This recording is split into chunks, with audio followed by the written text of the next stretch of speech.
आगे लिखा है, सयून के अजीज फरजंद। मैंने पहले भी बताया, सयून जो है वो स्पिरिचुअली तौर पर क्लीसिया को रिप्रेजेंट करता है। क्लीसिया के अजीज फरजंद जो हैं वो खालिस सोने की मानित थे, खालिस सोने की मानित क्लीसिया के बेटे बेटियां थे, कैसे कुम्हार के बनाए हुए बर्तनों की मानित ठहरे। वाह, उनका स्टेटस जो है वो चेंज हो चुका है।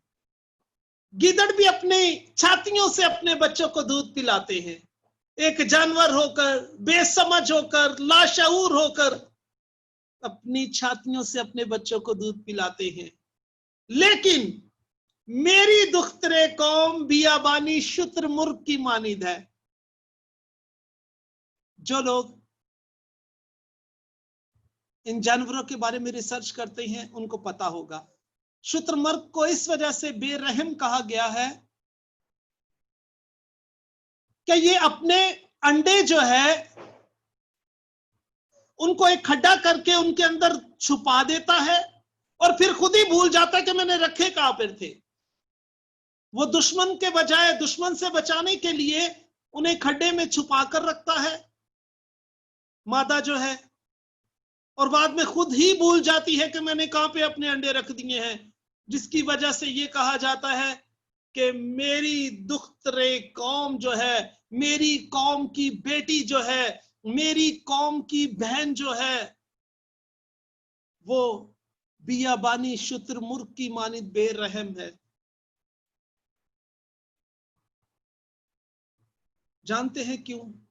क्योंकि वो जिन्हें हैकल के अंदर मुकद्दस जगह पर होना चाहिए था, आज गली कूचों में आवारागर्दी कर रहे हैं, आज वो नशों में बेहाल पड़े हैं, आज वो अपनी माँ के लिए, अपने बाप के लिए बेइज्जती और रुसवाई का बायस बने हुए हैं। जानते हैं क्यों? क्योंकि जब वक्त था कि हम उन्हें खुदावंद के पास लेकर आए, हम नहीं लेकर आए। अभी बच्चे हैं, कोई बात नहीं, रहने दो, बड़े होंगे चले जाएंगे। और जब वो बड़े होते हैं, उनकी तरबियत के अंदर ये चीज शामिल ही नहीं होती, तो उन्हें लेकर जाना नामुमकिन हो जाता है। लिखा है पवित्र कलाम में, बच्चे की उस राह पर तरबियत कर जिस पर उसे जाना है, वो बूढ़ा होकर भी उससे नहीं मुड़ेगा। मैंने और आपने बचपन ही से अपने बच्चों की तरबियत करनी है कि उन्हें खुदामंद के पास जाना है। बरकत का सरचश्मा खुदामंद है, उसके पास लेकर आना है ताकि मुझे और आपके बच्चों को बरकत मिल सके। खुदामंद इस पाक और मुकद्दस कलाम के वसीला से मुझे और आपको सोचने, समझने, परखने और अपनी जमा पहनाने का फजल अता करे। आमीन। खुदामंद आप सबको बेहद बरकत दे। आमीन। आमीन।